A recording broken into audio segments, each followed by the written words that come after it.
Good afternoon, beautiful people. Welcome to another episode of Kiko's Freethinkers Forum. This is episode 126, and we're joined by a first-time guest. Her name is Dr. Irene Mavrakakis, and she just launched a podcast with Brittany Kosin a few weeks ago. It's a bi-weekly podcast called Liberty Speaks, and I'm just going to read the information here based on Irene's chapter here called Medical Freedom, My Body, My Choice, which is part of the edited volume of Mike Maat's book, A Gold New Deal, The Government We Will Tolerate. And Mike has been on the show 3 previous times. And continuing with Dr. Irene, she's an interventional spine musculoskeletal specialist based out of Dover, Delaware area. She's a co-founder of Humanity for Peace. She's involved in so many different things. If you all recall, from February 19, 2023, there was a huge anti-war rally. She was one of the principal organizers of the Rage Against the War Machine rally. We just have a lot to talk about. Her bio keeps going on, but I think you all kind of get the drift. But I want to say, Dr. Irene, welcome to the show, and we can't wait to have this conversation with you. Well, thank you so much for the kind words and the bio, and I'm super grateful to be on the show, and I look forward to having a great conversation. Yes, I'm definitely not having any doubts about that. We will have a great conversation. Just a lot of burning questions I have, and maybe you can clear some of those uncertainties that I have.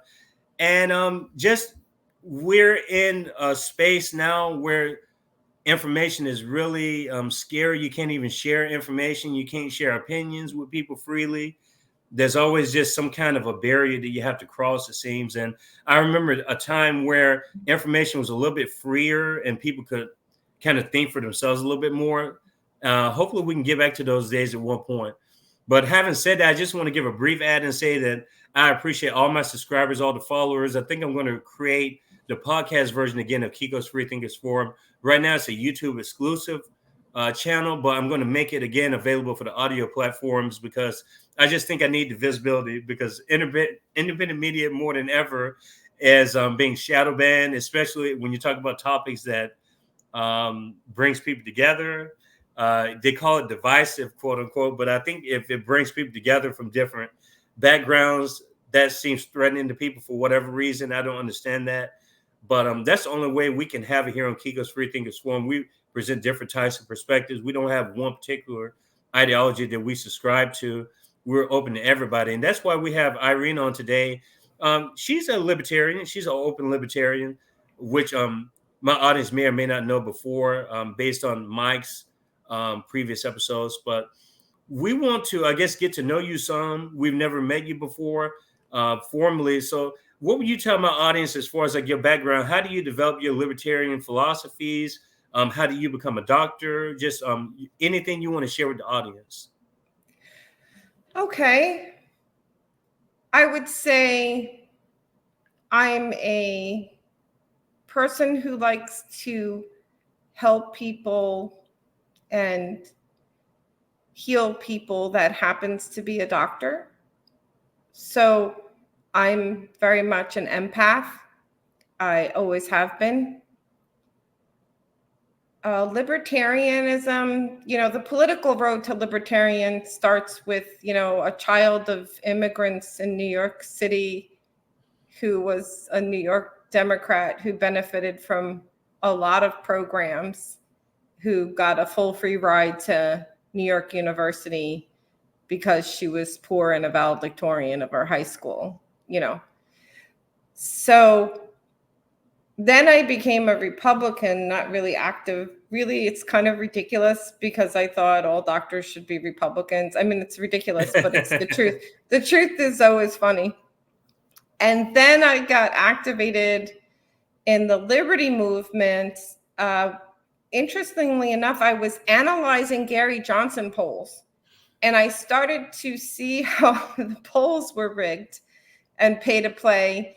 And, he had a huge following in the 20 to 40-year-old group, and they were doing polls on, phone lines in 40 to 60-year-olds. I mean, it was just ridiculous. And so that's when I became more politically active in the liberty space. I would say I'm mostly a constitutionalist, a natural law libertarian. I'm a Christian who believes that God created us to be free.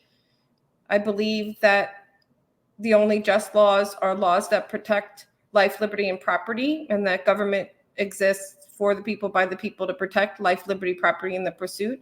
And anything past that is not what government is supposed to be doing. And I think that over the last many decades, government has been the destroyer of life, liberty, and property. And I feel that we really need to just talk about what it is to be a constitutional republic. And then when COVID mania tyranny started, I became very active in the medical freedom and liberty movement, and both on a scientific and a constitutional medical freedom perspective. I had spent over 10 years researching vaccine adjuvants and excipients, their risks and benefits, because I was vaccine injured in 2012 from the flu vaccine and was sick for over 8 years and fought my way back to health and wellness. And in that fight back to health and wellness, I had to understand what could be in that shot that could make a person that sick. Of course, not everybody gets sick, but I needed to understand that. And that brought me to the concept that informed consent is incredibly tantamount to a free society and medical freedom. And informed consent has to have the free ability to decline. And that ability to decline can't be tied to life, liberty, property, and the pursuit of happiness. So that goes back to my work on the constitutional basis for medical freedom. So that's where I stay in the liberty space. And then when you're in the liberty space, you start learning about Second Amendment rights, which I have learned so much about Second Amendment because I never really understood it until I worked on this project called Liberty 101. And we have 8 sections done by each expert. And I was listening to the lecture by the Second Amendment guy because I'm like a New York City person. I trained at St. Vincent's Hospital in Manhattan during the AIDS epidemic. That's a whole other thing. And so I was just didn't really get it because I never really spent the time to understand it. And so I understood that. And then I became, of course, into the anti-war against foreign entanglements. And that was the Rage Against the War Machine. So I think I answered your question. No, you did. I actually had another question, if you don't mind, that deals with the bio. Didn't you say your mother is a product of Nazi Germany? Like, if I didn't read that incorrectly? My mother is a Lebensborn child. Okay.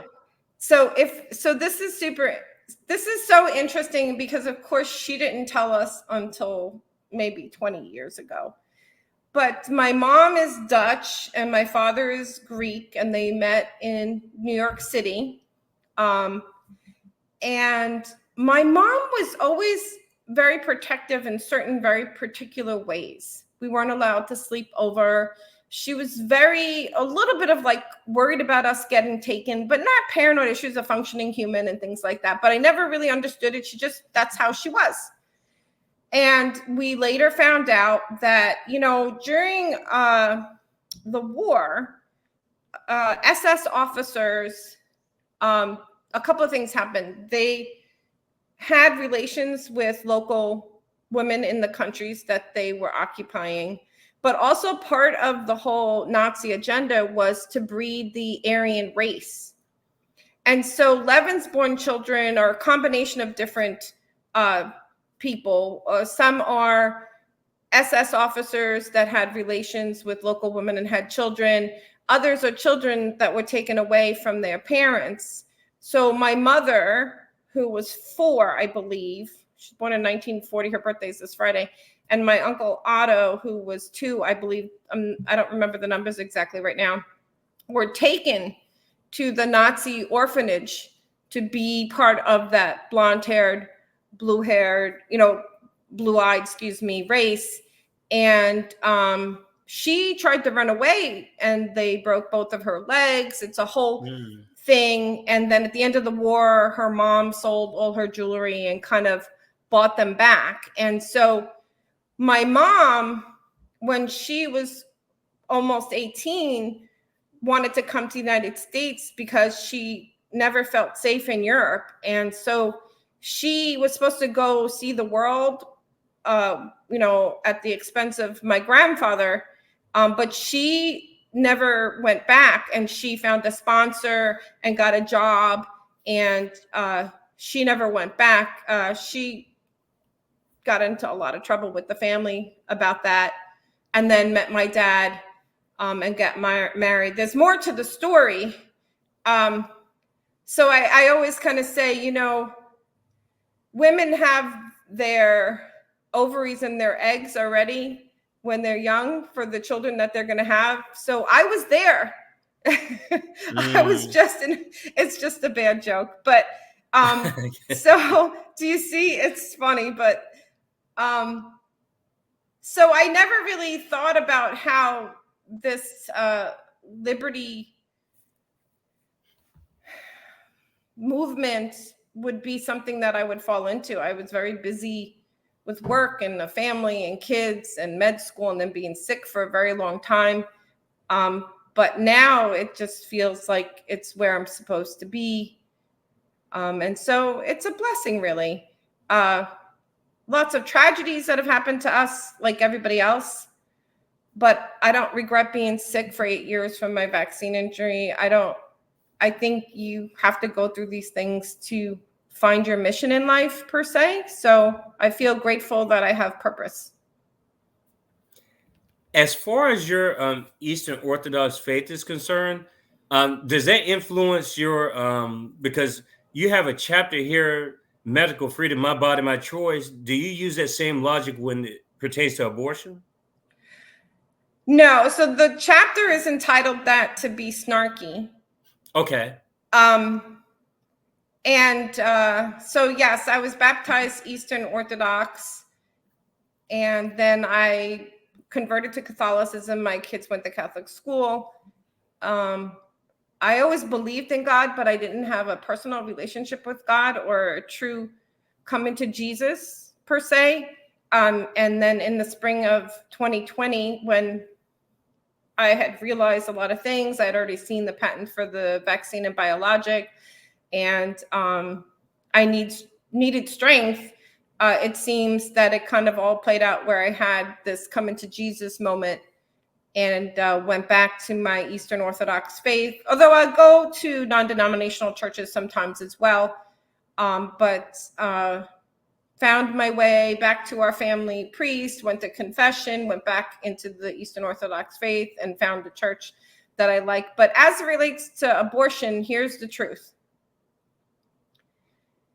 And this comes from, and I don't even know if me saying this matters, and my family knows about this. I had an abortion in med school. So there's so much to that, right? Because I'm a physician. My personal belief is that abortion is murder and life begins at conception. When we're at end of life, we define life as when you have a heartbeat. A jellyfish is single-celled and it's alive, right? So we can get down to whether or not it's at 6 or 8 weeks when you have a heartbeat, or whether or not it's at conception, but it's growing and it's a human life, and abortion is killing a human life. That's my personal belief and my faith-based belief. Now, as a libertarian, there's a lot of things that we have to talk about. First of all, you can't have laws that culture is not ready to accept. So the drug war, banning abortion, is going to create black market. The crisis at the border is creating a sex trafficking nightmare, a drug nightmare. So, I think that it's ridiculous to support laws when culture is not ready for it, right? Again, and that's not the purpose of government. So reversing Roe v. Wade was right because it should go to the states and the people. I think that the way you work on it is, if you're compelled to want to help people who are struggling with a decision to have abortion, then you work in your local community by your thoughts, deeds, and actions. By example, work work at one of those faith-based health clinics and you try to educate people. So as a libertarian, we don't believe that the government should get involved in these decisions. But a lot of women, my understanding is, I didn't take a poll, but I've read about it in some articles, which of course, whether or not it's true, who've had abortions become anti-abortion somewhere later on in their life. And some of the most boisterous ones are those who've experienced it themselves. Mm-hmm. And I think somehow and somewhere in the future, humanity is going to look back at itself and say how horrible it is that such a thing occurred. And I also don't think that government should be assisting Planned Parenthood. And I also have some serious concerns with any clinic that gives free health care to teenagers without parental involvement. Because, birth control pills, for example, especially cheaper ones, you really have to take them consistently at a certain time. Otherwise, you're going to get pregnant by accident. And then you have conveniently the service for abortion right there. Mm-hmm. I'm not saying it's deliberate or malicious, but I think it's just a cluster of bad ideas on top of another cluster of bad ideas, And, one of the things that really bothered me was that Women's March, and it was branded by Planned Parenthood. And I was just so upset about it. I just, I would not put me in a feminist box at all. I'm not. And I always told my children that they came first. And if I was to do it all over again, I would probably have homeschooled them, worked nights and weekends. I still think I was supposed to be a physician and I like taking care of my patients. So I wouldn't let go of all of that, but I would have probably done it a lot differently. But I went to a lot of soccer games and concerts and things like that. I was a present parent and have a good relationship with my children. So yeah, that's my position on abortion. So the My Body, My Choice was me being a little snarky. That's really interesting. Just your breakdown. We appreciate that breakdown that you gave. Sharing your personal stories always enriches the experience. But I wanted to go back to something you said then about the Planned Parenthood, and I want to see myself as an open book because I've always been relatively open-minded. Like I've always been open-minded when we talk about cultural differences, anything like sexuality, anything like that. When it comes to things like Planned Parenthood, I'm the type of person, I admit if I don't know something about something, I don't pretend to know something about it.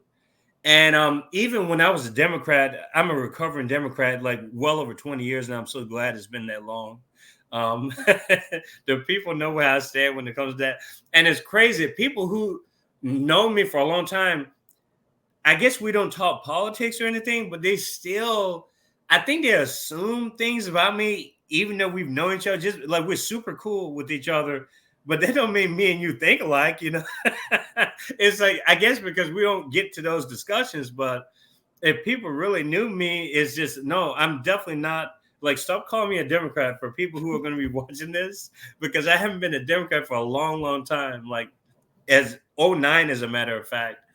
But what I was getting at was this dark history of Planned Parenthood. And I still haven't looked deep into it, but I saw enough stuff to where I'm just like, oh my gosh, I need to reevaluate anything I say before I keep going down this road. And that had nothing to do with me disenfranchising myself from the Democrats. It was simply, I feel like people are pressured once they're a part of a group to just keep going along with just the views of these organizations that are tied to the two parties and everything. But the Planned Parenthood has a very dark history, starting with Margaret Sanger herself. And just some of these Supreme Court cases, Buck versus Bell, 1927. I mean, these are basically eugenics type scenarios. Like they were legalizing eugenics, like sterilizing people against their will, euthanizing people, all these types of, this is part of our history. And people, I feel like that history has been kind of hidden from the general public, or maybe people just don't want to look into that history themselves. And I saw you mention that, not that particular court case, but that kind of sentiment. Just we have a history of I guess what would be the word I'm looking for? Mistreatment towards the citizens, like the government, just abuse of the citizens, just from the medical standpoint. So I don't know why people forget about those things when 2020 comes around, and people just seem to forget those things altogether. Like, let's trust the government, this benevolent government all of a sudden. No, yes, I agree. There is a lot there with what you said. And I would encourage people to just do their own research. But really, it goes back to this other concept that's super important for people to be able to reflect upon. Humans are inherently tribalistic. And we're all lazy to some extent. I'm lazy. We're all lazy, right? And also, humans have been killing each other since the beginning of time, right? And we've been in this us versus them narrative since the beginning of time. And so really, but we've devolved, right? So we've devolved into this disgusting us versus them mentality. And it's so bad because people refuse to allow a friend to have an opinion or make a decision in their life and still be their friend. And I have learned this lesson over the last few years and have gained such glorious friends who are still my friends, even though they necessarily don't agree with things that I say and do, and have taken out the trash and have gotten rid of people that were just convenient allies because they happen to agree with something that I was working on, but by their very nature, right? So if you have an ally and you're working on whatever project or political agenda, and while you're working on that, they're literally spewing hate and venom to the person on the other side, both personally and politically, that is unlikely to be someone that's going to be someone that you're going to maintain a good friendship with, because inherently they're going to turn on you, and they do, and it's wild. So what I've learned, and it's so distressing, is that it really is something that us humans need to evolve to accept, that really I could have a difference of opinion with you, have a logical conversation with you, and we can go have coffee. And one of the biggest examples of that was the Rage Against the War Machine Coalition. But to get back to the other point that I wanted to say is, we have been so brainwashed, it makes people react negatively, but there's so much propaganda in the media to encourage this us versus them, and for us to split over the big five, right? God, guns, gays, abortion, and gender stuff, right? You almost got it covered. So, but it's kind of like this whole duopoly, which, is the same, they're all friends, and really it's definitely more like an oligarchy and the regulatory capture of all our government agencies. It's kind of like, remember when you were growing up and they're like Coke or Pepsi, Sprite or 7-Up, Kellogg's or Post, it's all the same poison, right? Yep. It's the illusion of choice. Because the truth is, it's really like true on many levels, is that we all are in the middle and everything is gray, right? And most things are not yes and no.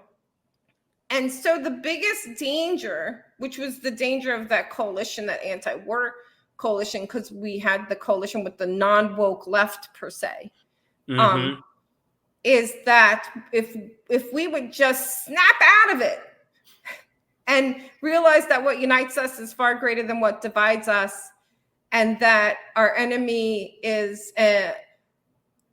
almost a totalitarian, failed central planning, verging on socialistic, failed constitutional republic, and that they work for us, and remember who we are, and talk to people, we could really take back our country peacefully, of course.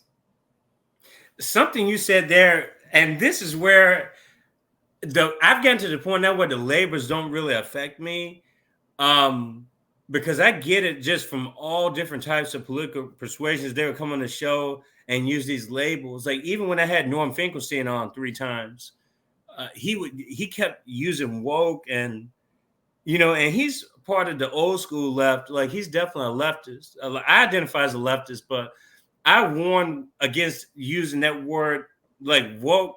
It's like these labels have a propensity to create another type of groupthink, I believe. And just like when you hear like free, even when I hear like, I'm going to ask your opinions about this stuff like free market, these types of words can't be defined by one sentence or one idea. Socialism, capitalism, there's just they really require a lot of sitting down and understanding where the person's coming from, because even if you say socialism or capital, it's not going to mean the same thing in one given geography. That's not going to mean the same thing here versus another country. And a lot of Americans project their culture on the other parts of the world. I'm like, you don't live in that part of the world. You don't know how things are there. So how can you assume how it's going to be here? And what you're saying may not even match up with what you think socialism is or free enterprise or anything. I just think that once you talk to people, you're like, gosh, we agree on like 80% of this stuff. So why don't we like come up with some kind of a plan? It's like, okay, we both agree that the duopoly is bullshit. So, okay, let's start from that seed and grow from it, instead of where do all these names get us? And I see it on X, and I never comment on X if it's like sharing a video on me, share one of my videos, but I never comment on X because it's the worst when it comes to the name calling. Yeah, you're right. And I shouldn't, I agree with you. And it's funny because I literally say that to people all the time. We have to avoid labels. But the people who are the woke left, they believe that they're doing the right thing. Oh, yeah, no doubt. Be kind to other humans. And I would tell you that majority of them, their heart is in the right place. But it's kind of like when you're raising children, right? You have to set boundaries and rules so they don't become unruly adults, right? So some of the problems, in my opinion, with all of that is just because it hurts our feelings and we don't want to hurt anybody's feelings doesn't mean we can't tell the truth with kindness in our hearts. So we don't know how to talk to each other. So I think the world, humanity itself needs to become better. Well, but see, that's where when I talked to S.L. Campton, he's been on the show so many different times. He's a geopolitical analyst out of Bangalore, India. We talk a lot about the BRICS, just the world, the war machines, just the military industrial complex, all these different types of issues. And I think the issue is subscribing to an ideology. Like once you bind yourself to a thought, I almost feel like people believe they just have to keep attaching themselves to it over and over and over again. And because the same people who say the woke left, okay, so what about the anti-woke right? I mean, to me, it's the same sort of mindset. It's still a culture war argument. You're still participating in the culture war. You're just on a different side of it. And I'm just like, it's not interesting to me at all, because it really takes away like some of the things that I like when libertarians discuss just the intrusion of the government and things that we need to do to strip the government down. Like I definitely like economic issues. Those things will, in time, if we focused on those things, they would help with cultural issues, I think. But people, it's like you usually find people that can only talk about only economics, only culture, only this.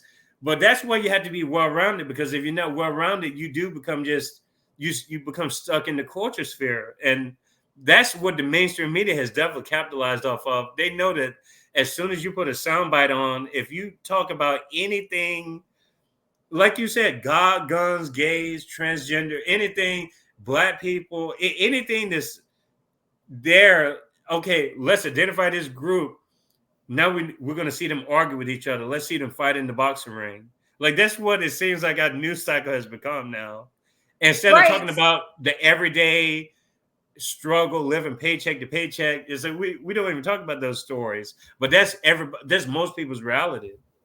Yeah, of course. No, I agree with you, because my Jesus and my Bible, the way I understand it, I'm not here to judge others. I'm just here to do what I'm supposed to do and live my best life by thoughts, deeds, and actions, for which I make a mistake many times a day. And so I've debated this with libertarian Christians. I helped found the Christian caucus of the Libertarian Party, but I stepped down from leadership for multiple reasons. And, you know, I still, of course, am friends with most of the people there, but, you know, you got to take the mote out of your own eye before you start getting all judgy. And I think that all of this distracts us from what do humans really need? Like, let's really think about it. Like, what is the point of our existence, and the point of government, and the point of anything, right? So what do you want out of life? Well, I want to have purpose. Humans need to have purpose. That's a big problem in America. We are intelligent, conscious beings that need to serve purpose, to be able to be successful in whatever way each human can be successful. We want enough money to live however we like to live, with food, water, shelter, community, and to love and be loved. That's all we need. Everything else is kind of bullshit if you think about it. And humans created government to help us in situations where we do the bad things that humans do, right? So just laws are laws that, you know, protect life, liberty, property, and the pursuit of happiness. Everything else after that is unconstitutional, and these agreements that we made that has created the monster of big government that has taken less and less from local decision making. But the more you take away from local decision making, the less you really understand who you're making decisions for, which is why central planning and bigger government tends to not help people, right? Just look at all the profoundly Democratic run inner cities of the United States. I mean, you can close your eyes and pretend that you don't see it, but that's ridiculous. And it has nothing to do with intentions. I firmly believe, except for a few, that the intentions of the people that believe in central planning are inherently good. It's just that it doesn't work. Central planning always fails, and it always gets pushed towards more control and less freedom for the people. So it's not perfect. And then people say, oh, we have capitalism now. And we do not have capitalism now. We do not have free markets now. We have regulatory captured government. And, you know, we're sending $50 billion to other countries to murder people. And when I want to really upset people, I'm like, you know, when they take out that money out of your paycheck, that money is used to kill babies in Gaza and Israel, because we're funding and providing those weapons. People get very upset with me.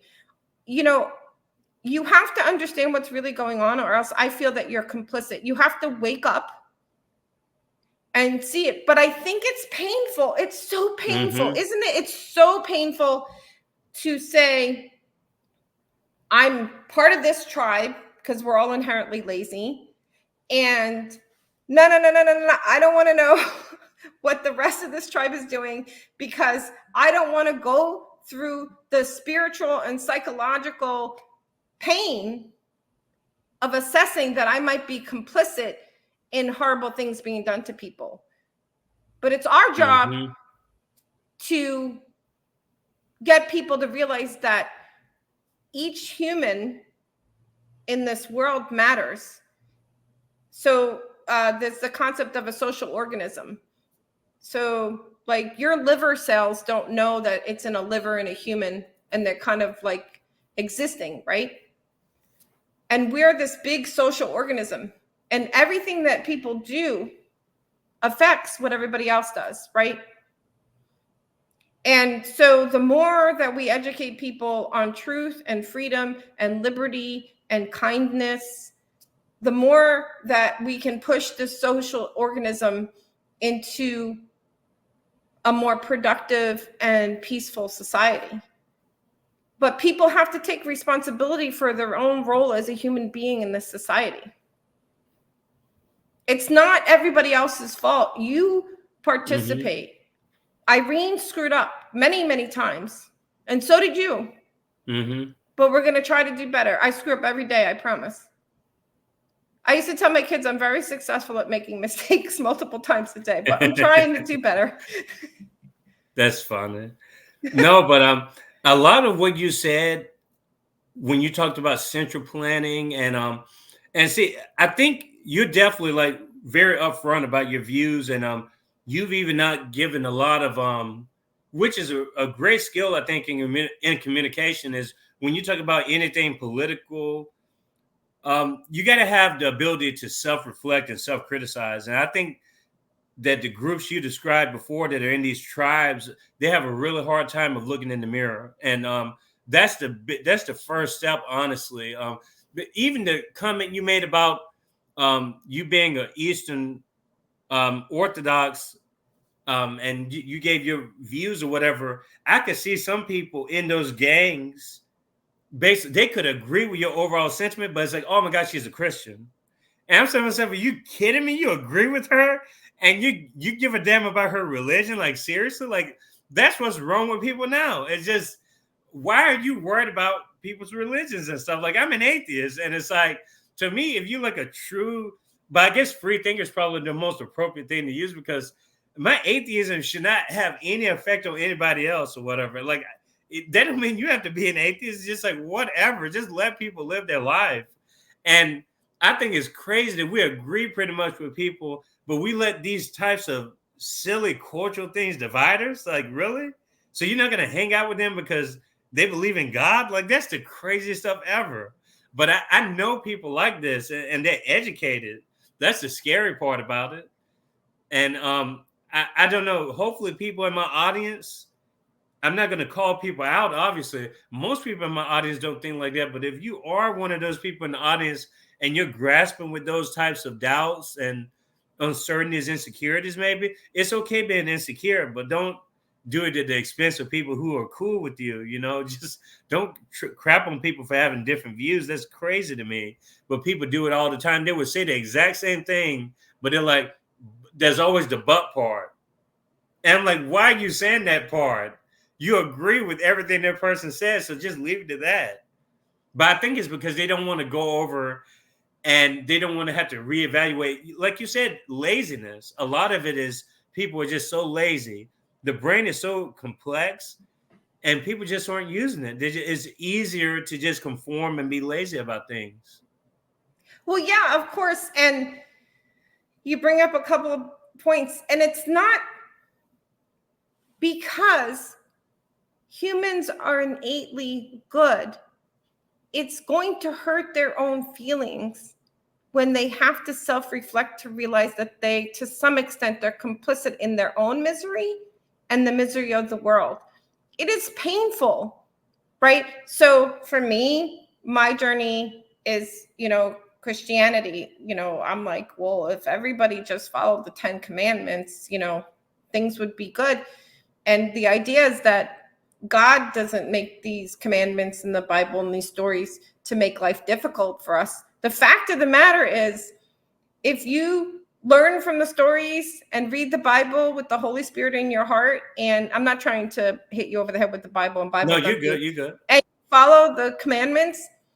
Life really is Scouts honor legitimately easier. However, I'm going to say something. One of the most just ethical and righteous people, a lot of them that I know in my personal life are atheists, right? And so whether or not you're an atheist or a Christian, Irene it doesn't even affect my heart as it relates to my relationship with me, because it doesn't matter to me. And I'll tell you a beautiful story. I have a friend and he's an atheist, and we were, it wasn't the January 6th defeat the mandate or, protest, but it was a defeat the mandate protest at Lincoln Memorial like a year later. And we went on a bus with some friends.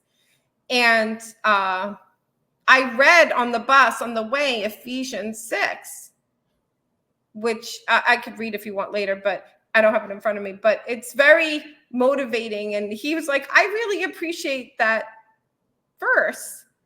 And he's a good friend of mine. And I don't know if he's atheist. I think he's more agnostic. But he was at an auction and he called me and he's like, I got you a present that I know you're going to love.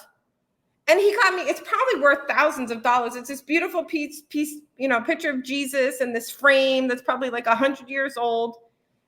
And he's like, I just knew that you would like it. And of course I liked it. And it's just a funny story, right?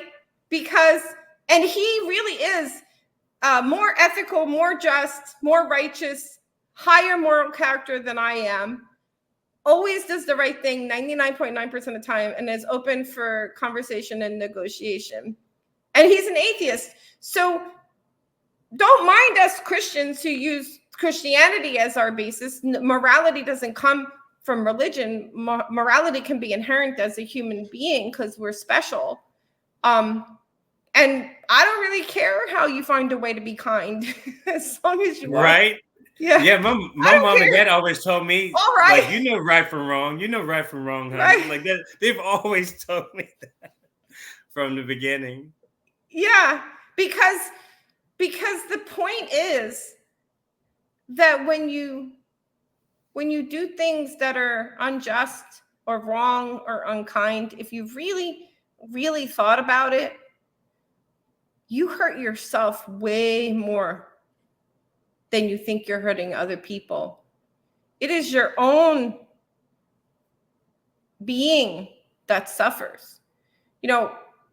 Like lying. Like if you don't lie, then you don't have to remember your lies, and life's easier because you're not always trying to remember what you're lying about. But everybody lies, but you try not to lie because it's annoying. And then when you get caught, you feel like an idiot, right?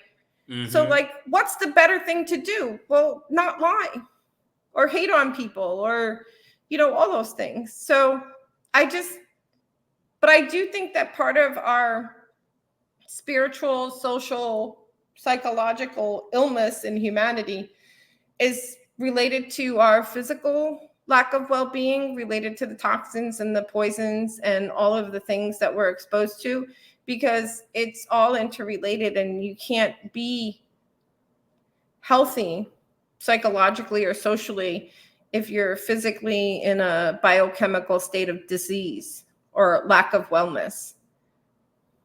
Well, that's a perfect segue. And see, I knew we were going to be talking a while, because that first 30 minutes, I was like, oh gosh, an hour. This is going to be close to an hour and a half, which is totally fine with me, because I could just tell the way the conversation was going, because we've delved a little bit into the chapter, but you had already kind of answered what's informed consent. I had that question about what is informed consent, and you went into pretty good detail about what that is in the chapter. Medical freedom, my body, my choice. But I was really interested, because I know you're a libertarian. I have this conflict, and I think this was what I was going to get at before I started talking. I went to a whole different tangent. It's about these corporations. Like, at what point do we say to ourselves, is a corporation just an extension of the government, just with all the involvement? I guess in Canada, it was last year, they passed an act. It's called, it was basically a contract that they made with the news corporations in Canada, like and Google, Amazon, all these different companies routinely get money from the government, whether it's for purposes of storage. They call it storage purposes, information purposes, storing people's data, their personal information. So there's already that relationship there with the mega corporations and the government. At what point do we just say we just have to assume that they're part of the government? Like, are we at that point now? Well, that's what's wrong with our country. We're not functioning as a constitutional republic, and we have a revolving door relationship between corporations and government and the exchange of money, right? That's a very, you know this, right? This is a very dangerous path. And in particular, in healthcare. For example, the CDC has no governing authority, but the CDC issued guidance, and then that guidance was used to infringe upon our civil liberties during COVID. Well, guess what? The CDC is partially funded by the CDC Foundation, which is partially funded by the pharmaceutical industry, right? So why is that a problem? Well, it's a huge problem because you have conflict of interest, right? Is it necessarily nefarious? I kind of verge on thinking so. But that's the reason why everything needs to be burnt to the ground, proverbially. Now, I don't mean burn everybody to the ground, please, but, you know, figuratively. We need to start from the beginning, right? We need to really decrease government. And those recent Supreme Court rulings were great as it relates to the overreaching authority of governmental agencies where they had the right to interpret the law, which that Supreme Court case is huge. That's going to affect a lot of things. That was a few weeks ago. But think about it. But let's talk particularly about vaccinations and biologics, because I think this is something that people need to know. Okay, I got one question before you continue. What is a vaccine? When you say vaccine, what are we talking about? Okay. And was the COVID-19 vaccine the actual vaccine? No. So, okay. So the idea of a vaccine is to have live or attenuated or dead virus. And inherently, vaccines have other things in them called adjuvants and excipients, which is other stuff. And actually, most of the time, if someone's going to have a bad reaction, it's the adjuvants and excipients. So it's very important for people to understand that. And so do you remember before COVID,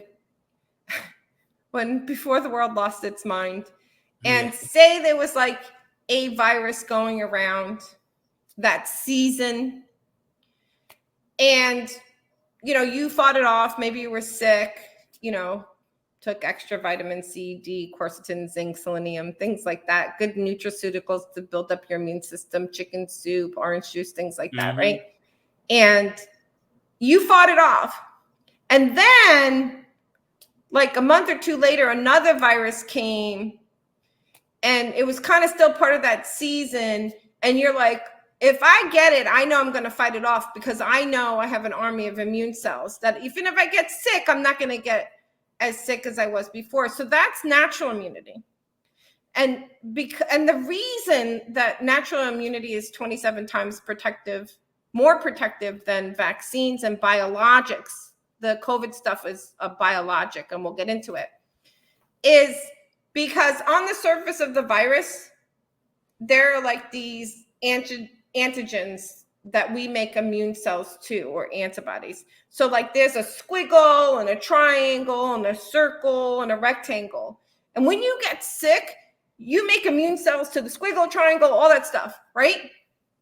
And so when a variant of that virus or a mutated form of that virus comes around a month or two later, that mutated in the squiggle, but the rectangle and the triangle the same, you have antibodies that recognize that triangle. You have an army already ready to fight. Okay? So what did they do?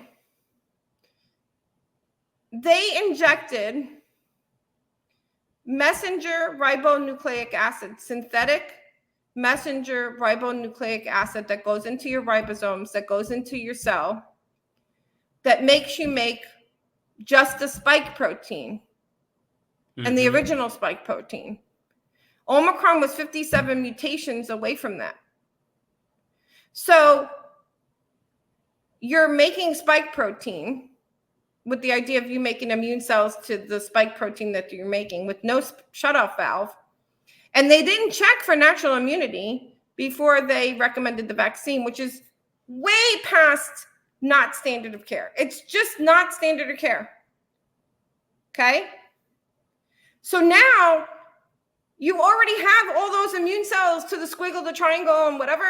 And then they give you instructions like to make more spike protein, and the cytokine storm is even more pronounced. And there's some research that I'm doing. I have a white paper that people are inadvertently making allergy immunoglobulins because kind of like if you get repetitively stung by a bee, you sometimes will get allergic to. Some people, their cytokine storm has an IgE component, and I talked to Dr. McCullough about it, and we went over it when I was on his podcast, and I sent him my white paper, and we're looking at publishing with James Lyons, and it's a whole thing. Because this is stuff I've been researching for a long time because my vaccine injury was on the allergy side. Inadvertently, you're also going to make IgE, which is the allergy immunoglobulin. So you said, so these are biologics, right? They're synthetic messenger RNA. Vaccines traditionally are dead or live attenuated viruses plus adjuvants and excipients. So the idea is you inject it and then you make immune cells so that if you see that virus, you already have immune cells. So that's the difference. But remember, the biggest issue with what happened is a law in 1986 that removed product liability for vaccine makers and biologic makers and established the Vaccine Adverse Event Reporting System and the Healthcare Compensation Fund, for which $7 billion has been paid out for vaccine injuries in federal vaccine court before COVID. Okay. And according to the Lazarus report, only 1 to 10% of those cases are even reported. And the PrEP Act that protected people from the COVID vaccine and biologics product liability and protected the pharmaceutical makers and those who administered them, and established the COVID countermeasure injury program, for which you have to report your injury within a year or you don't get a payout. And since 1986, the vaccine schedule has quadrupled, and the clinical trial showed serious issues with safety and efficacy. But because the pharmaceutical industry doesn't have liability, and liability and culpability drives competitive forces and safety and efficacy in these United States of America and the world, because fear of getting sued is a huge driver in safety and efficacy, right? So if you make a car that blows up after the 10th drive and you can't get sued for it, all right, the government will pay for it. So there's a huge problem with this governmental interference, which is, again, governmental interference in the free market. There is no product in the United States that doesn't have product liability. I mean, even those drugs that are FDA approved, 10 years later, they find that they're harmful and you can sue. And drugs go through a much more stricter evaluation than vaccines and biologics, because vaccines and biologics come to market and they're supposed to do post-marketing surveillance, but they're not doing it. So we know all of this. And so that's a huge problem. It's a huge problem because we're injecting this into humans. And there are risks with any injection, with any medical procedure, which goes back to that informed consent. Did I answer your question, though? You did. I was just going to say for the audience, she's referring to the HR 5546 to 1986, which removed all the liability from the vaccine manufacturers. And also, I just wanted to clear up if the Missouri versus Biden is the case that you were just talking about, the court case. Which one? What did I say? You referred to a court case like as recent as a few weeks ago. They just with the exposure of what was going on during this whole era, the people suing the pharmaceutical companies. Was that the Missouri versus Biden that you were referring to? No, I was referring to, well, the PrEP Act, I was referring to the PrEP Act giving product liability protection for COVID because it's EUA. So it's not HR 556, HR 5546 doesn't apply to EUA approved vaccines that are not yet on the vaccine schedule. So the PrEP Act, which was, I don't know, it was passed maybe 5 or 10 years ago, maybe longer, provides product liability protection for EUA vaccines and biologics, the COVID and the vaccines and the biologics. And they just applied PrEP to the bird flu vaccine and biologic recently. That was just announced. And that creates a whole other issue. Recent court cases, we could talk about some wonderful recent court cases. And I like to talk about Jacobson, which was the original case that set the stage for the government's idea that it has that it could actually mandate vaccines. But wherever you want to go with this. Before you, I do want you to talk about Jacobson, but before you do that, before I lose this, since we're sort of on the topic, you mentioned the childhood, the vaccinations, the inoculations they require, like if you go to public schools. You said that for 30 years, they haven't had any kind of safety precautions, according to your chapter. And my curious question was, why didn't the government mandate the COVID shots the same way they tried to do the measles and the chickenpox and all that stuff? Well, they did. It was just passed to be on the childhood vaccine schedule. Also, they did. But I guess what I'm saying is they didn't require my kids to get not yet. It just happened. You said not yet. It just happened. It is on the it just passed like I think a month or two ago. We'll have to check me on that. They won't be injecting my kids, I tell you that much.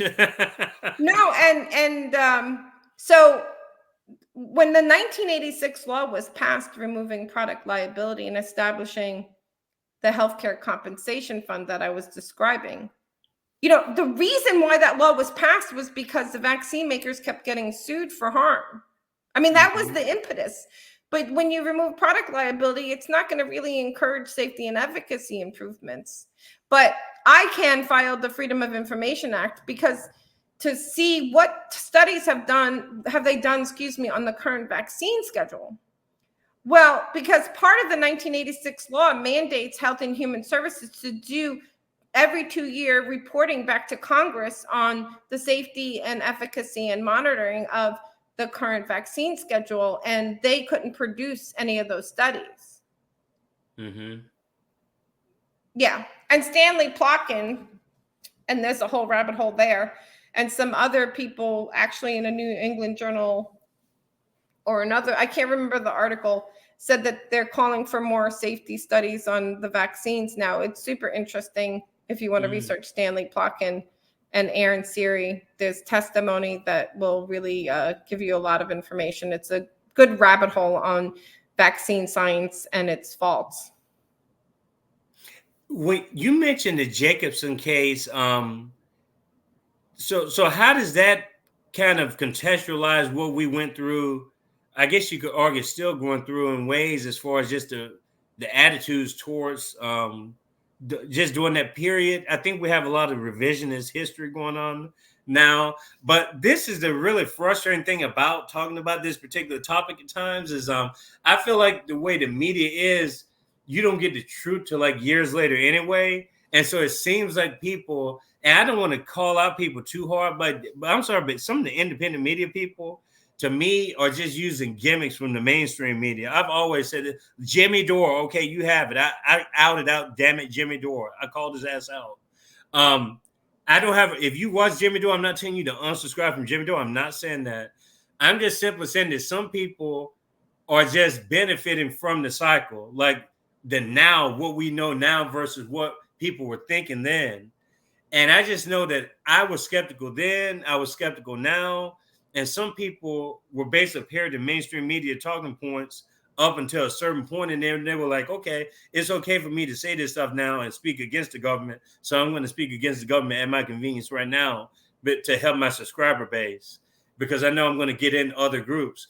And I'm not saying that that's what these people are doing. That's what it looks like to me. These people are smarter than they seem.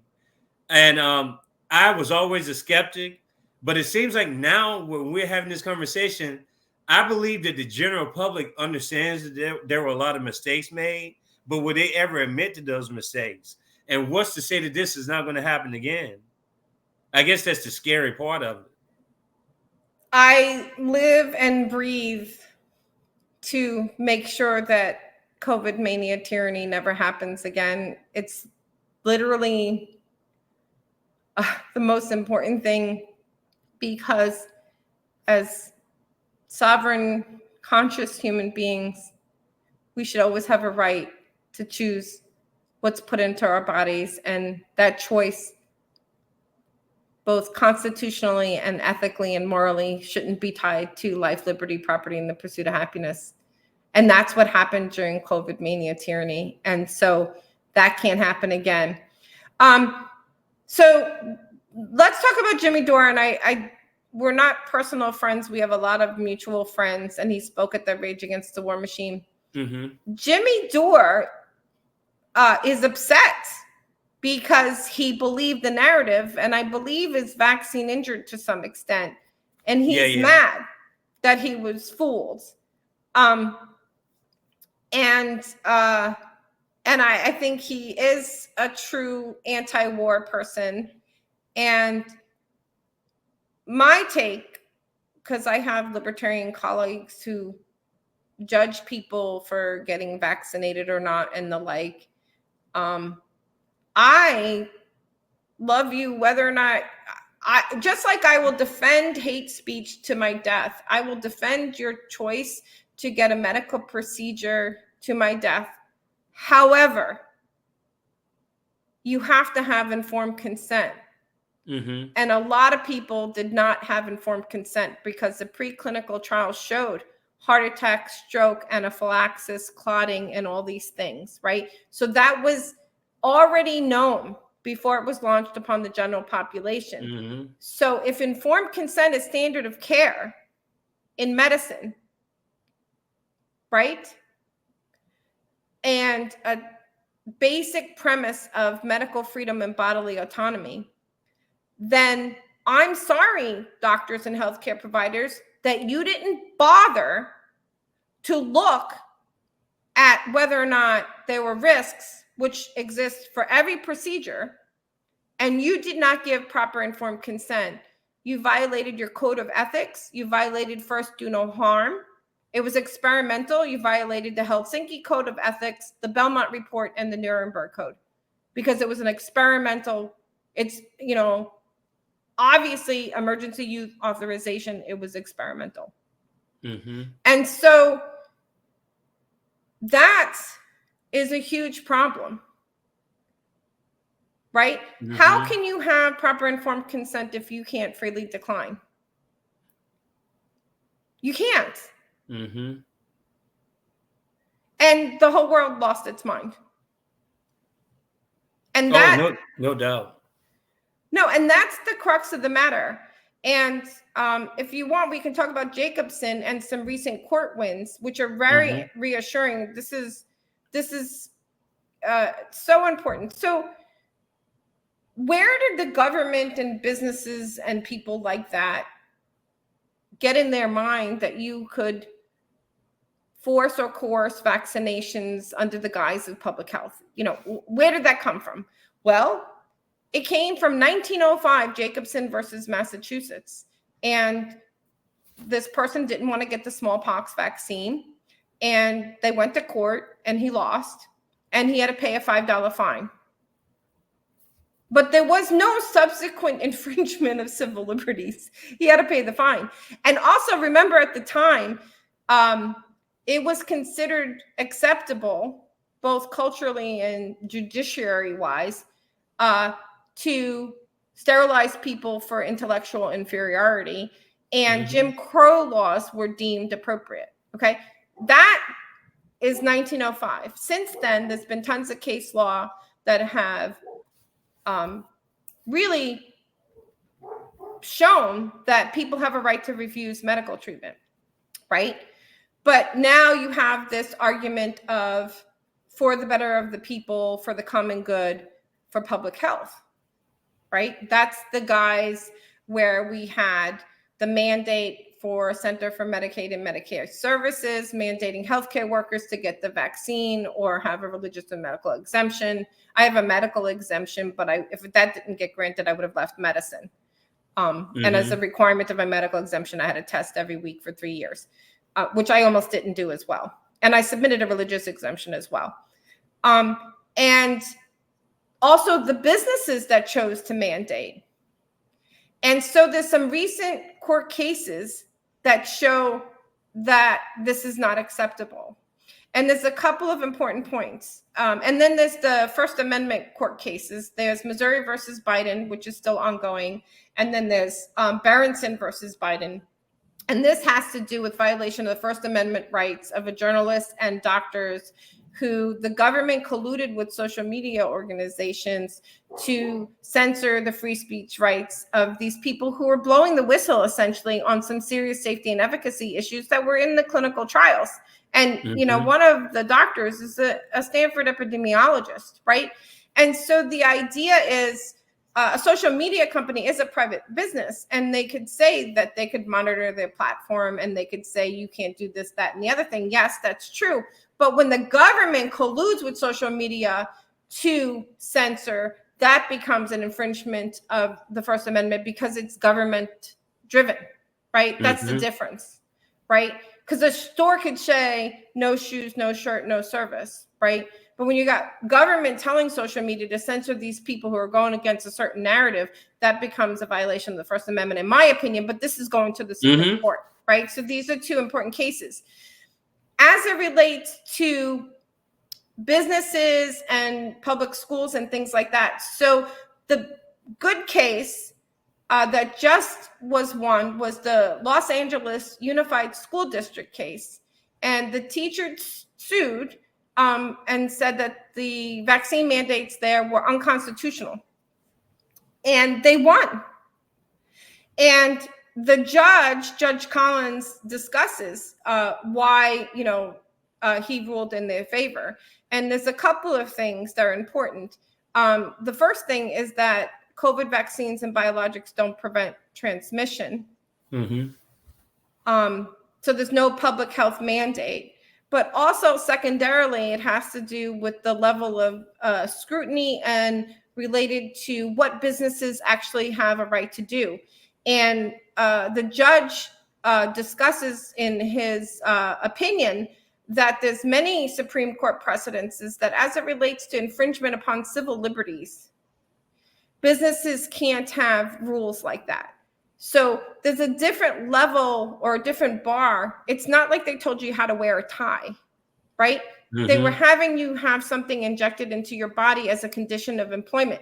And so that violates your civil liberties.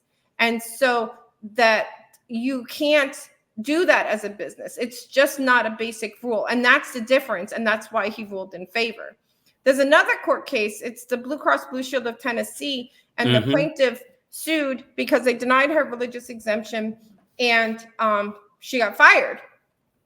And they lost and they got punitive damage over $650,000 because they didn't make a reasonable accommodation. They didn't make an attempt to it. And so they were ruled against. For me, the LA Unified School District put a big dent in Jacobson. But as someone who's a medical freedom advocate, I want either an act of Congress, which is easier to pass to establish medical freedom, right? Because when you think about it, government exists to protect life, liberty, and property. And if you look at the 10th Amendment and the 14th Amendment, you cannot make rules and laws that go against life, liberty, property, and the pursuit of happiness. And so government became the destroyer and businesses also colluded with them. So I don't think we can get rid of Jacobson and that precedent, even though it's ridiculous because he just paid $5, but it's used as an excuse for all of this, unless we have an act of Congress establishing medical freedom. But the best thing would be to get a 28th Amendment to the Constitution for medical freedom. And there's a separate organization. I'm not involved with them. I met one of the organizers that has a 28th Amendment to the Constitution because For me, this can never happen again. See, but that's the catch-22. I feel is I guess, but you offer an alternative. You said that the 28th Amendment is a possibility, but we're asking the same people who are censoring people to pass an act. when I'm trying to think of the last time the federal government has done something like to help people, and this is a really serious question. Because just throughout the course of our conversation, I thought, okay, the reversal of Roe v. Wade, but I have conflicts with different things. I understand it. It makes sense it's a state by state case, but then I always think about, I think it has to do with what your vested interests are, because I couldn't imagine 1954 Brown versus Board of Education, for instance. I couldn't imagine that the schools are still segregated, for instance. And even when that was passed, some people didn't follow till like 20, 25 years later, into integration. There was still segregation going on. I mean, my parents grew up doing segregation, which is crazy to think. And it's hard to believe that I may not even be friends with the people that I'm friends with or anything, live with the people that I live with, be married to the people that I'm married to because of these types of issues. So, I think that there was definitely, and there have been moments where government have done humanitarian things. I don't want to be too pessimistic and say that there's never been a humanitarian effort on behalf of the government. I just think that now we're in a different time, and I don't know what has accelerated the process. We know that there are these ever-growing relationships. I think the money is definitely a big incentive. That seems to be the issue in politics. Money is just flooding politics. It's flooding the science industry with the dollar sign S, not the traditional science that we associate ourselves with. But and I always question, is it just as simple as money really the cause of all this havoc between the government relationship and the censorship with the social media companies? And that was the thing that happened with Alex Jones and Louis Farrakhan. And my friends were totally in just joviality. They were so happy that they passed this law saying that Farrakhan can't be on social media, Alex Jones can't be on social media. And I said to myself, y'all think that that's a good thing? Just wait till it starts affecting people that you like. And that's exactly what happened. I mean, we're talking about years ago, but you could see the drawing already being made pretty clear, set in stone. But people, I guess they just ignore things at their convenience because it benefits their team. Of course, because of human nature. Why is it money? Is it human nature? Is it the type of people that tend to pursue government positions? Again, I still believe all people are innately good. I just think that humans don't understand how vital freedom is, how vital it is to protect individualism. The antithesis of, globalism and things like that. Just think about the absurdity. You ready? The tennis player who refused to get the vaccine sponsored by Moderna. Yeah, Novak Djokovic. Yeah. Right. But do you know why Moderna and all of these companies have so much money to buy your legislators who then locked you in your homes, and so much money to have all these pharmaceutical ads, which I don't even think sometimes, it sounds conspiratorial. I don't really mean it that way, but I don't know if ads really are meant to sell the product, because most of my patients are like, I don't want that product. I listen to it on TV. I think it really controls content. If 70% of your advertising is the pharmaceutical industry, how they wouldn't have all that money to buy your legislators and lock you in your homes and be the sponsor of the tennis open if they were culpable for the harm.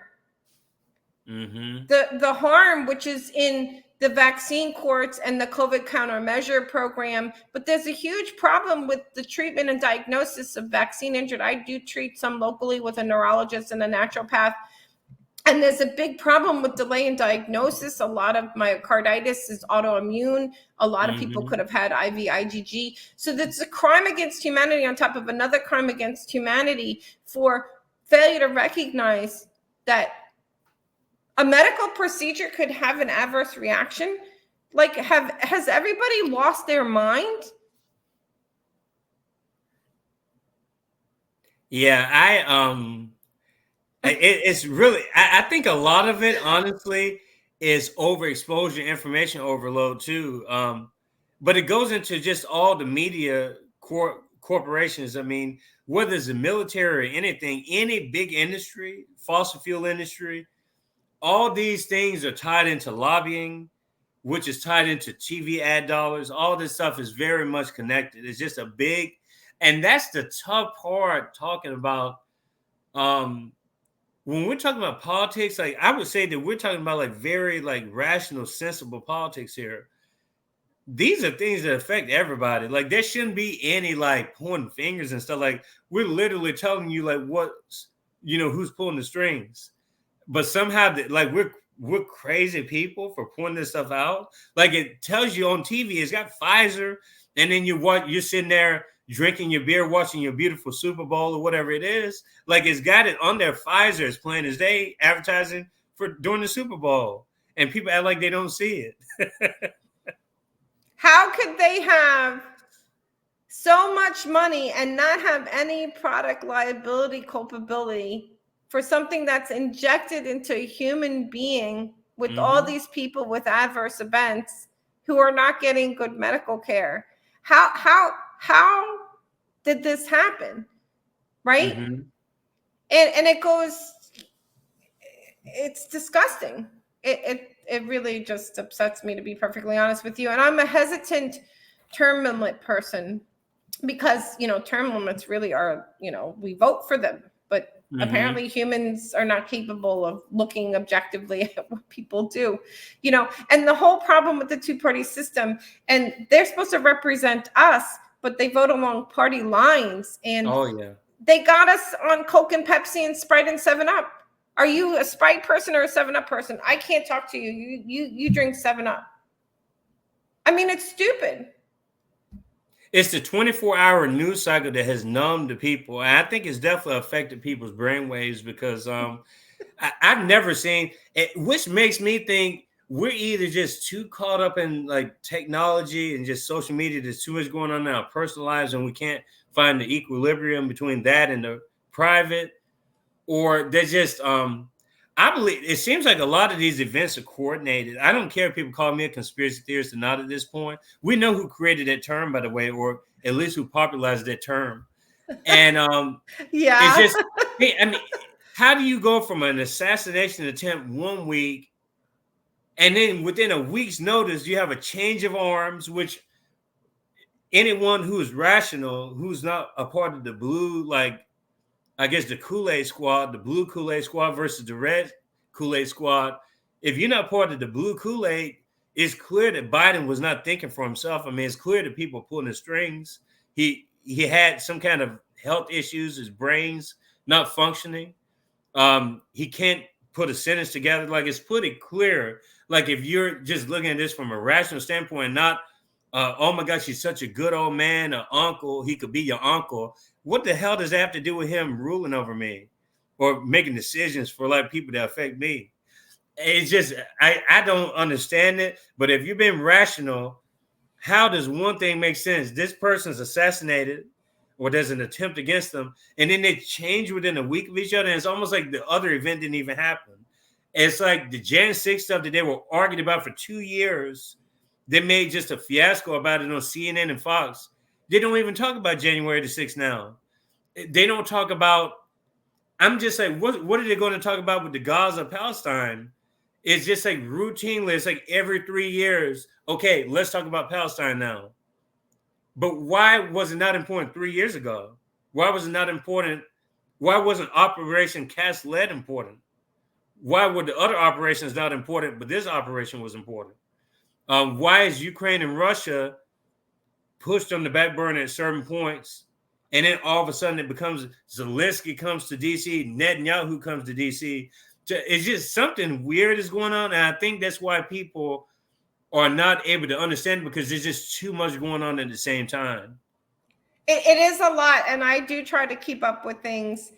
And just a couple of points, I haven't done that many events, but I was an organizer for Rage Against the War Machine at the Lincoln Memorial, where Tulsi Gabbard, Dennis Kucinich, Ron Paul, Cynthia McKinney, Jimmy Dore, and a whole bunch of other people from across the spectrum spoke. And, we had a wonderful security team. And I know that they checked the roofs. I'm just saying, I'm not an expert. I just don't understand. It's weird. And I don't understand, but I think if you really want to break it down, like, we are physically sick. I think we have brain dysfunction from being biochemically diseased. We're not in a state of homeostasis. Your brain cells can't work right. I think that humanity, like, we have lost our way and our point of our existence, right? So for me to try to go out, and I have a bunny family that lives in my yard for like forever, right? I go like hang out with the bunnies. They don't even move when I get up, or for me, church, listening to audio Bible, things like that, and try and ground yourself, right? Take your shoes off and go hug a tree. I had a friend that was not doing well in the beginning of COVID. He was actually in Switzerland, and him and his wife, like, he knew a lot of the stuff that I knew. And I literally was like, take your damn shoes off, go outside and go hug a tree. Like, get off this matrix of internet propaganda sickness. So I don't know how and the other thing that really freaked me out was that people complied with mandates. Like, are you an American? Like, it was weird. I almost got arrested for not wearing a mask. But a lot of it is because it's tied to people's jobs and their livelihood, and they know exactly what they were doing. They know what is affecting people's bottom line. And luckily, at the time, I was finishing my dissertation up. I was remote anyway. I wasn't going to campus when I was at UT Knoxville. So I had the luxury of being home with my kids. That was probably one of the positive things. I was able to be home with my family, especially my kids, because if I would have gone on campus, they would have made me have to get a shot. I would have had to have taken the vaccine, the quote unquote, the vaccine. And I'm just glad that I never had to deal with that. Well, no, most states have religious exemptions. So, that's a whole controversial thing because you're an atheist. Right. Some states have like your conscience, you object, like, just by its inherent nature. And I don't necessarily disparage people who had to make tough choices. Of course, it's the same thing. I'm sad. I'm sad that they were fear-mongered and lied to and didn't have informed consent. And I'm sad that their civil liberties were infringed upon both by the government and businesses. And I get why I don't disparage people for that. I had a conversation when I was working. I try and say like bits and pieces without getting in too much trouble.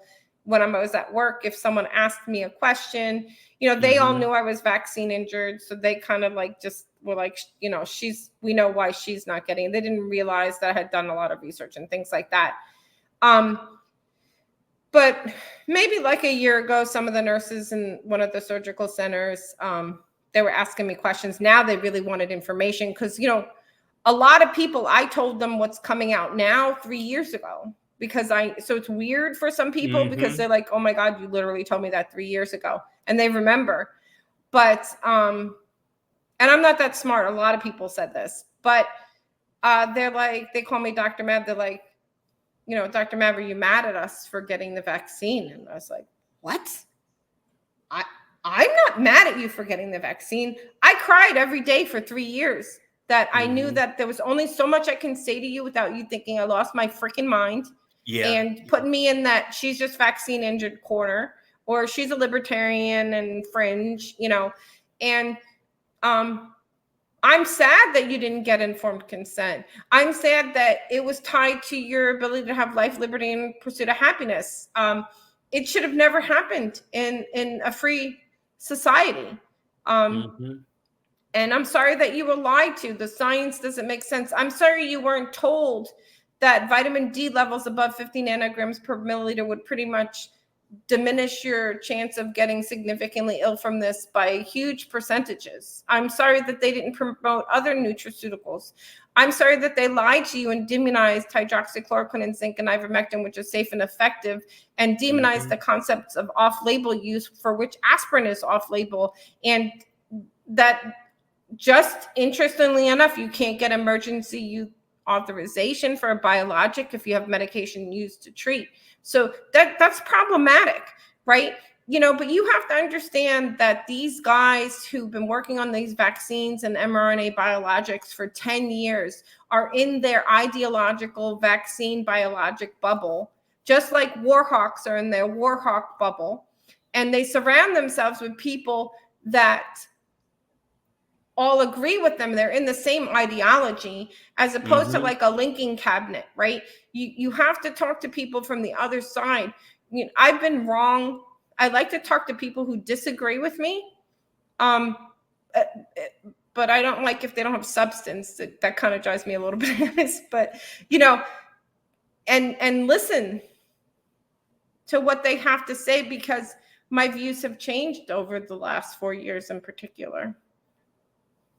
And that's really the whole point. I really urge my audience to, if you haven't changed, and not even whatever shows you follow that you feel like you're learning from, you know, and you gravitate towards those shows, you know, you keep those in your catalog. But I want to say that people do learn from this particular forum here, Kiko's Freethinkers Forum.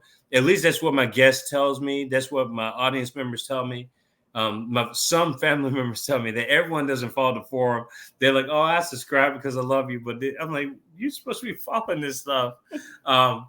But just don't watch the Poison Box. As long as you don't watch the Poison Box and all the other news corporations, that you're being a hypocrite if you do that now. But yeah, if you learn from it, grow from it. You should not be the same person you were 10 years ago, 5 years ago. If you're taking in this much information, you should be learning from somebody, and they should be learning from you. You know, that's the whole point of information exchange. But I definitely want to keep this conversation going. Maybe we can do it another time. But Dr. Mav, I think we've reached that point of the conversation. But do you have any final words for my audience, like a last minute or so, how people can get in touch with you in case a member had a question or so? And I just want to say that this has been a great episode 126. I've enjoyed every minute of it, and I can't wait to have you back on. Well, thank you for the kind words, and I super enjoyed the conversation. And yeah, sure, I'll come on and we'll talk about the same or something else. If you really want to get in touch with me, they should email you if it's really important, and then you can reach out to me. I'm myself at Irene Mavrakakis on Twitter. I try to check DMs of people that I'm not friends with, but if I don't deliberately ignore people, but so if you really need to talk to me, you know, they can email you and get to me. So I'm mostly on Twitter, and Liberty Speaks has its own YouTube channel. And Liberty Speaks is my organization. It's at National Speaks. So we just started a Liberty Speaks podcast, and we're just trying to speak mostly about medical freedom, and then we have other liberty concepts, but not nearly as awesome as your show. Oh no, don't say that. I appreciate the compliment. We're trying to grow here, and I've gotten to the point now where I definitely have a dedicated audience, and like I was saying before at the beginning, I'm going to re-add the audio versions, because it was just a labor really editing all the different audio platforms and stuff. But I'm going to get back to doing that because it's going to only enhance the visibility. And independent media channels need all the visibility that we can get, honestly, at that point with all the censorship talk and the shadow banning and everything else. This episode will probably have the beautiful little cdc.gov, the banner from YouTube, which is a part of Google, which has government contracts. So I'm pretty sure that they're going to have a hand in saying, oh my gosh, be careful with this right here, this conversation here. But this has been a wonderful episode. I'm going to link all your information in the episode description, the Liberty Speaks podcast, and everything else that pertains to Dr. Irene. But beautiful people, what do we have for episode 127? We have John Stasevich and CJ Rapp coming up to discuss the inner workings of a political campaign running as an independent. So we're going to get that perspective. We have a lot of wonderful guests coming on down the road. You never know who you're going to find on this show. There are going to be some bigger names down the road, possibly. Smaller names, bigger names, they're all names for me. And I love it. I'm here for it. And hopefully my audience is too. But enjoy the rest of your day, and we will talk soon. Cheers, everybody. Bye, everybody. Thank you.